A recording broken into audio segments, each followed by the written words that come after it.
All right, welcome back to Become a Calm Mama. I'm Darlene Childress. I am your host, and I am your life coach. If you're listening to this podcast and you've been around for a while, you know that I am a life and parenting coach, and I help moms learn to self-regulate, learn to balance their own mental and emotional health. And I also teach you skills of how to become your child's life coach or your child's emotional coach. So as you learn to self-regulate, you get all these really amazing skills that you get to teach your kids, and they learn what to do with their feelings. So as a family, we have, the goal is that everybody is calm and everybody has all these great emotional regulation skills. So that's what we do on this podcast. And I also teach you how to set limits and parent your kids in a way that is kind and peaceful and I also help you teach your kids how to be personally responsible without using pain, shame, or punishment.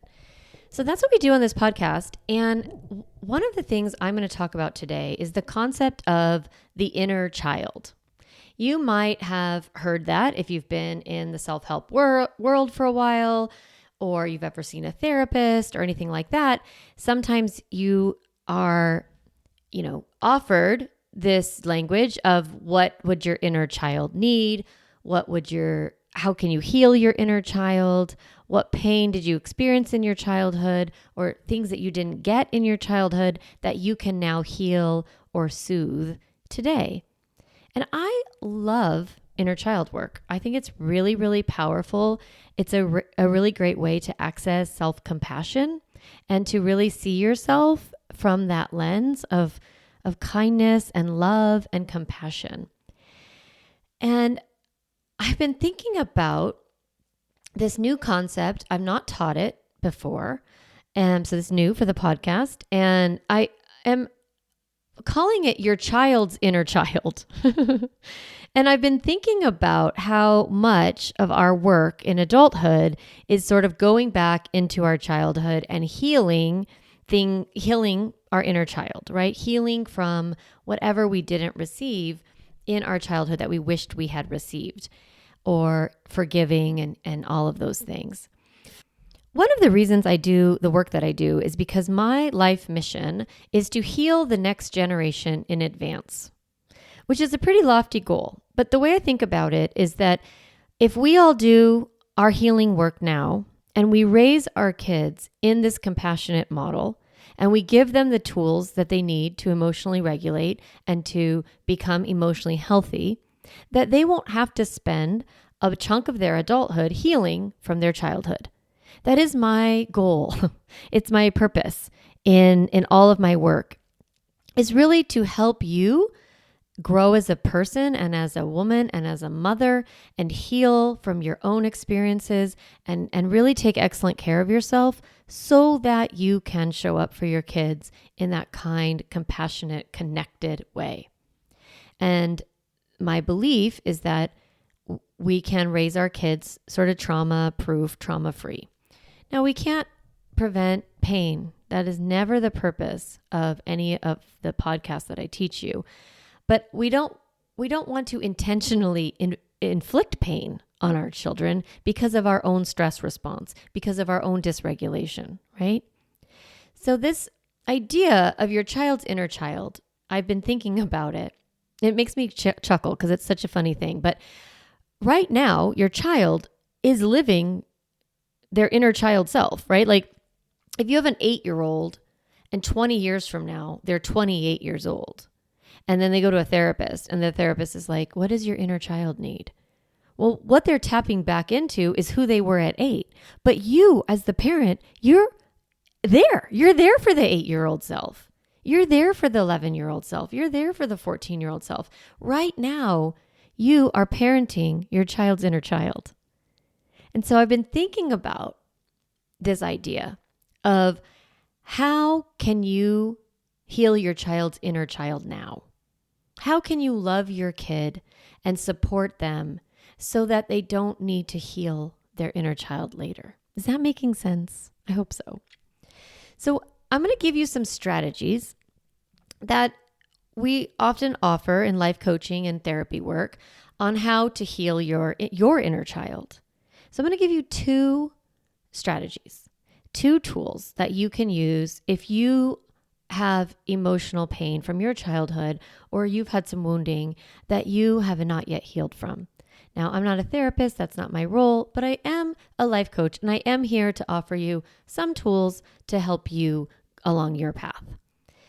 So, one of the tools that I learned from my life coach who trained me, is Martha Beck, and I did her life coach training program called Wayfinders, and I regularly take her workshops and all of her classes, and I read her books, and I'm, definitely a devotee to her. So she teaches this concept that she named KIST. Not kiss, KIST with a T, KIST.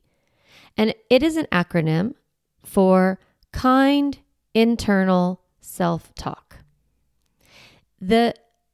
Your inner child, right? The pain that you are experiencing, the way that we learn to heal from our pain is to love ourselves through it and to give ourselves the messages that we need in order to feel less anxious, to feel more confident, to take risks, to feel like less overwhelmed. Self-talk is a concept you've probably heard of many, many times, right? But not all self-talk is kind. We often are very, very critical. We have this inner critic inside of us that tells us negative stories. It tells us that we're not safe. It tells us that we're not good enough. It tells us that nobody likes us, that everybody is mad at us, that we're not important, that we don't have value, that no one's listening to us, that people can't be trusted. Okay, I won't go on anymore. But because the inner critic is pretty loud, right? That voice. So what can we do to heal that inner critic, to tap back in to that little kid inside of us that just needs soothing? And we do that through kind internal self-talk. I teach this a lot on the podcast and in my programs. My programs are the Emotionally Healthy Kids series, right? So I have the Emotionally Healthy Kids, Emotionally Healthy Middle Schooler launches soon, Emotionally Healthy Teen, and then pretty soon we're going to have the Emotionally Healthy Mama class. So all of those classes, I teach you the tools that I call calm. And in those in that toolkit is a lot of different ways to learn to talk kindly to yourself. And so we do that through, I call them thoughts to borrow, where I give you thoughts to borrow, like, I can handle this. This is temporary. My child's going to be okay. We're going to work this out. I can figure this out. I can ask for help. I'm doing my best. My best is enough. Now, these kinds of thoughts are what I call calm mama thinking. And they really are this same concept that Martha Beck teaches of kind internal self-talk, KIST. So when you are struggling, when you're in pain, learning to speak kindly to yourself and give yourself some positive messages is part of healing your inner child. It will soothe you and help you feel better. I love it. And I think it's a practice. And it's something that when you're in my program, in the Emotionally Healthy Kids course, you then get to stay and be part of the Calm Mama Club. And we get to work on these tools over and over and over again. You get access to the online course and all of the workbooks and you get private coaching with me that's included in the club. So you can book an appointment and you have a 15-minute chat with me and I help you. So learning this is a practice. I do it frequently. And I used to have to do it all the time with a piece of paper. So I would, I've taught this on the podcast in the earlier episodes, like pause and reset your mind is one of the ones I really teach this. But you do that negative thought dump. I write down all my negative thoughts and all the inner critic words and all the things that I think are terrible about myself or about the world or the circumstance or my kids. I let myself go. Blah, right? I dump it all out. And then I shift it and I think, okay, what do I want to think? How do I want to feel? And what thoughts get me to that feeling. So I call my program Calm Mama Coaching, Calm Mama Podcast, because I am always seeking calm. So I find that kind internal self-talk. I find those thoughts and those sentences that lead me to feeling calm. That is a strategy to heal your inner child. So you can do that anytime, anywhere. It's beautiful. Another one that I teach is the love letter to yourself. The way I teach the love letter to yourself is you say, Dear Darlene, right? Dear Jennifer, dear whoever you are, whatever your name is. And you say, I'm writing to tell you that I love you. And then you write one sentence for each prompt. I love you because, I appreciate you because, I am proud of you because. And we just write this beautiful love letter to ourselves. If you want to find that, you can find it on my Instagram. It was recently, if you're on my newsletter, it was a recent newsletter that I sent out a couple weeks ago, the love letter to yourself. And if you aren't on my newsletter, you should definitely sign up. If you're not following me on Instagram, you should definitely get over there at Darlene Childress. But we are also going to put this prompt in the show notes, so you can go back and look at the show notes and see this prompt. So you write this beautiful love letter to yourself and you say, I love you because, I appreciate you because, I'm proud of you because you should feel accomplished because when you do this, you make me happy, right? You are awesome because you are beautiful. You are unlike anyone else. I'm thankful to you because what I wish for you is, right? So we're writing this beautiful love letter to ourselves. That is so healing when you take a second and you write that love letter. And you can turn this prompt, this exercise, into a love letter to your inner child. Like, I love you, little Darlene, because you didn't let your heart get hardened. I appreciate you, little Darlene, because you kept us safe. I am proud of you, little Darlene, because, right? So I can write this beautiful letter to my inner child. So I can speak kindly to myself. I can write myself a love letter. We have different tools that we have at our disposal to heal our inner child. Yeah? Okay. Now, what does your inner child have to do with your kid's inner child, right? Because I'm teaching this concept like your child's inner child. So I want you to think about when you're doing inner child work, when you're thinking about yourself as a little girl, and you are thinking about what it is that you wish your parents would have said to you, what you wish they would have done, how you wish you would have been cared for, what was lacking for you, and what did you miss? That question, right, helps you then give that love and support to your inner child that you didn't get when you were a kid.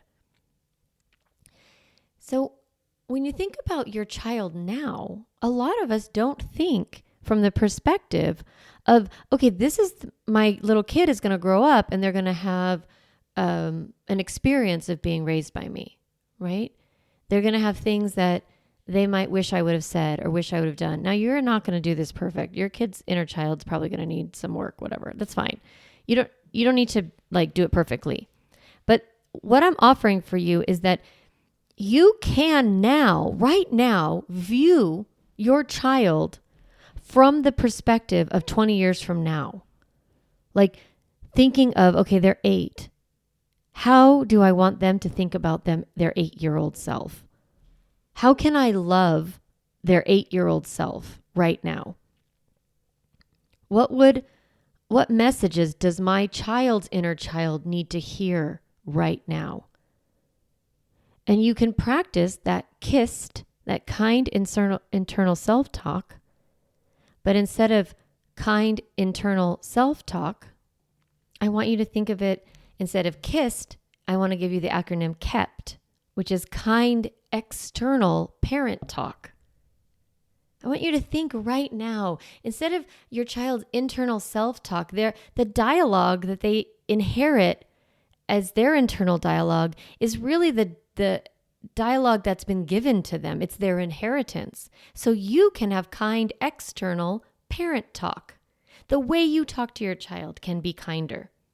Let me give you an example of this that just happened to me recently. I was parked. I was going to drop my son off, and I was parked like illegally or double parked or whatever.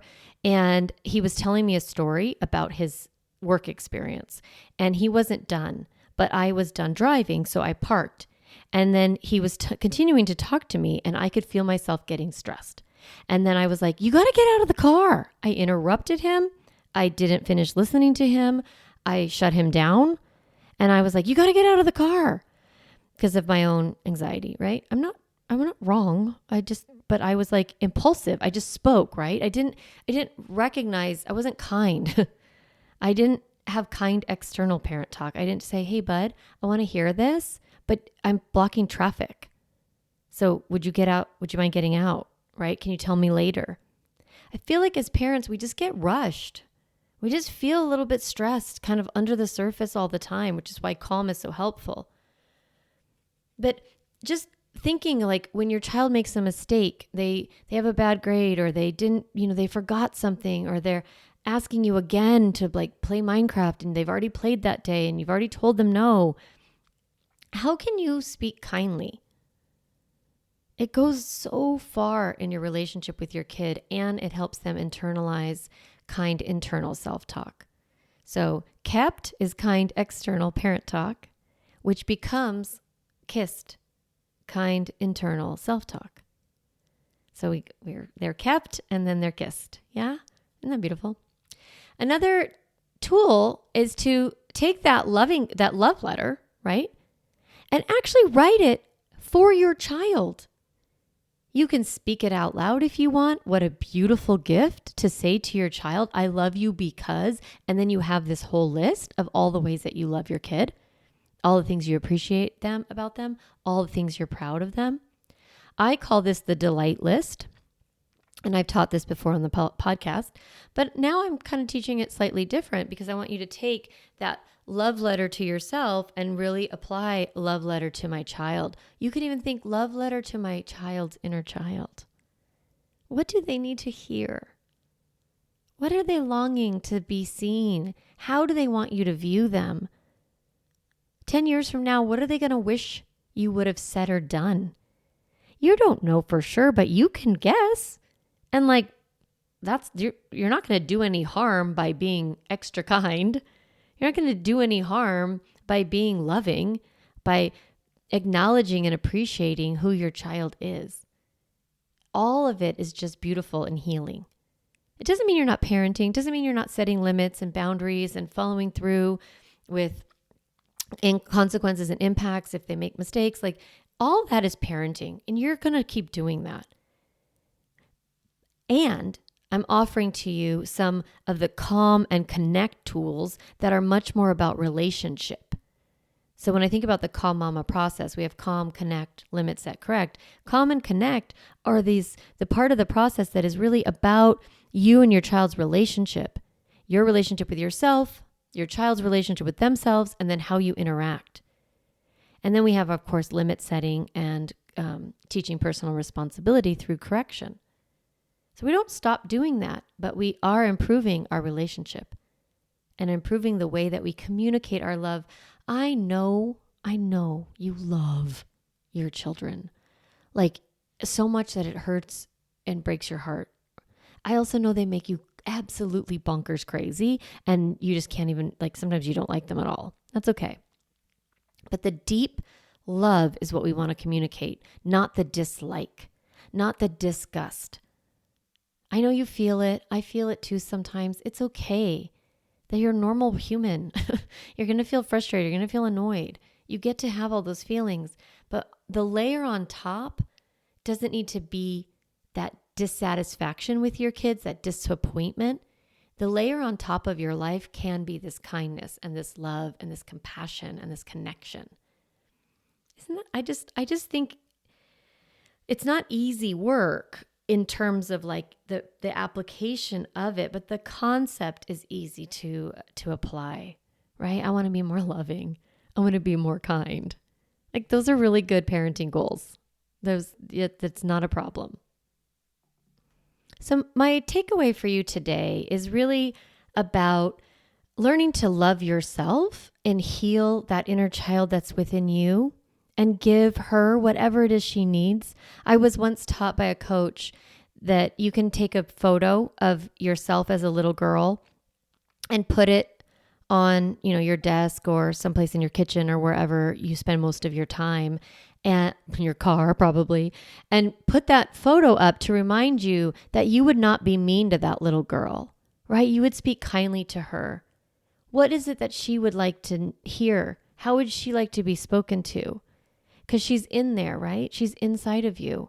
You're all the parts of you from all of your life. And I love that. I love, learning how to do this kind internal self-talk. And I want you to see your child from the perspective of them 20 years from now when you look at a photo and you say, look at this little 8-year-old girl, look at this little 8-year-old boy. I would never, ever speak meanly to them. I would never berate them or lecture them or minimize them, right? You look at that picture and you're like, oh my goodness, that's not how I want to treat them.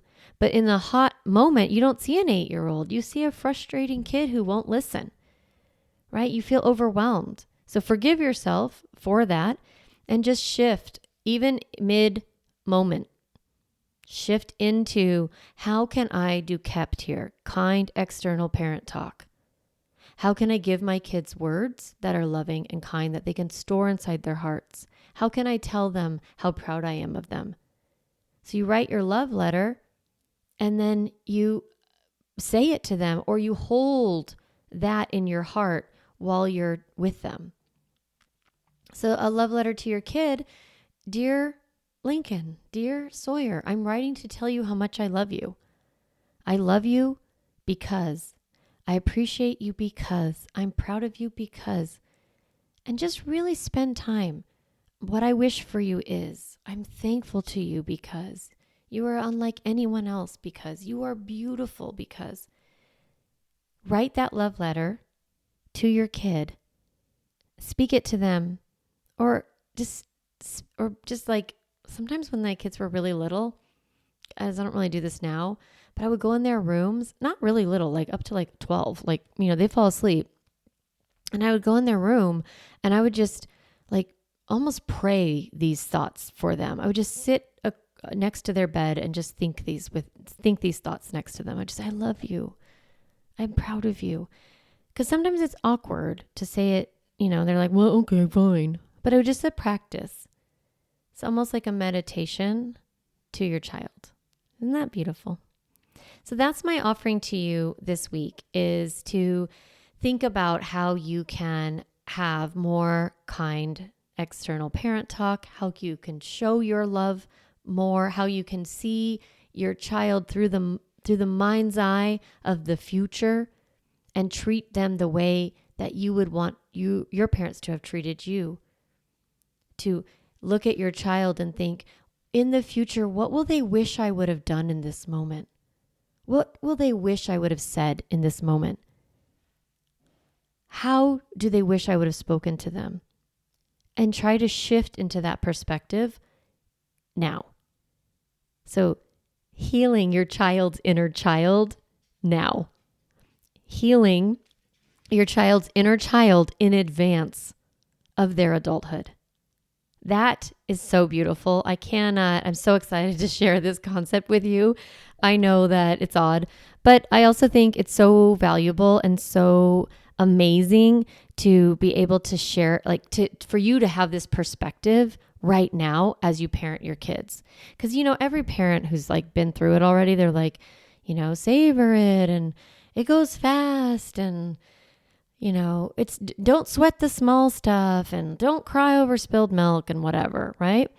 And when you're in the moment, it is so hard to get out of the thick of it. There's some times when you're just in the thick of parenting, and that's totally okay. It's normal. But if you can get just a little bit outside of it, just enough to look at your person as they are right now and parent that little kid right in front of you right now, and thinking of how do I want them to remember their childhood, and just bring more of that into your life.